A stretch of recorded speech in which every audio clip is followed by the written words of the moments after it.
Hello mga China bike lovers, magandang araw sa inyo. Ito na, malamang isa sa mga hinihintay nyo na i-features natin. Ito yung Rusi Neptune ZX125. First expression ko pa lang dito mga pare ko'y para siyang Yamaha MX. Pero ito ay naka-set up at modified na.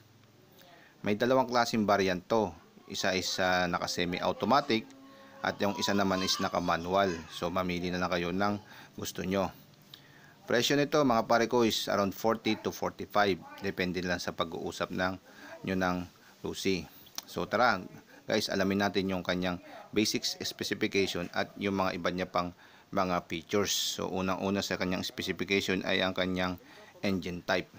Siya ay may 4-stroke, single overhead cam, 2 valves. Air-cooled lang to guys, air-cooled lang. Ang kanyang starting system, dalawa rin, electric at kick.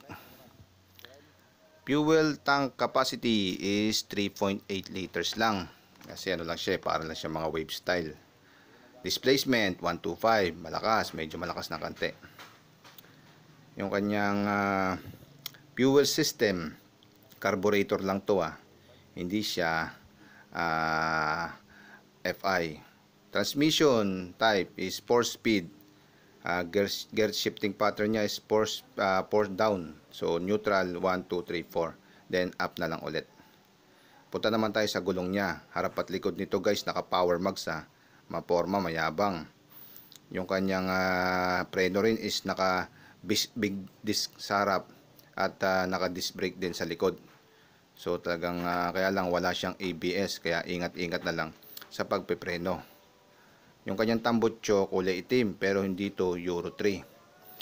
Tandaan nyo guys, hindi siya Euro 3. So ayan guys, yung gulong nito mataba sa likod naka 110 by 70 by 17 at yung sa harapan naman niya is 80 by 80 by 17.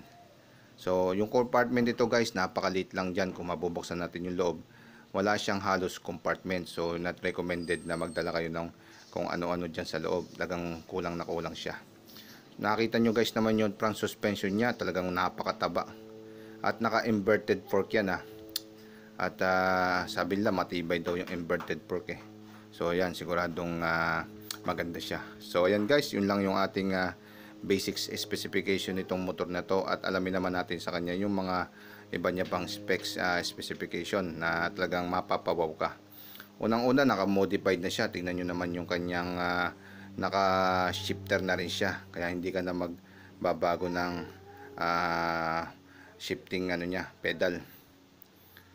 At tingnan mo naman yung kanyang ilaw. Pag napunta tayo sa ilaw, naka-eagle eye. Napakaganda niya sa gabi. Lalo na yung kanyang blue color yung kanyang ilaw na eagle eye. Sprocket niya, ganun din, 1434. At medyo magandang-ganda na rin yung takbo niya sa daan. So ayan guys, ito yung ating mga features nitong motor na to na talagang mapapawaw ka pag nakita mo. Syempre, medyo ano pa rin, ingat-ingat pa rin kasi alam mo naman yung Rusi.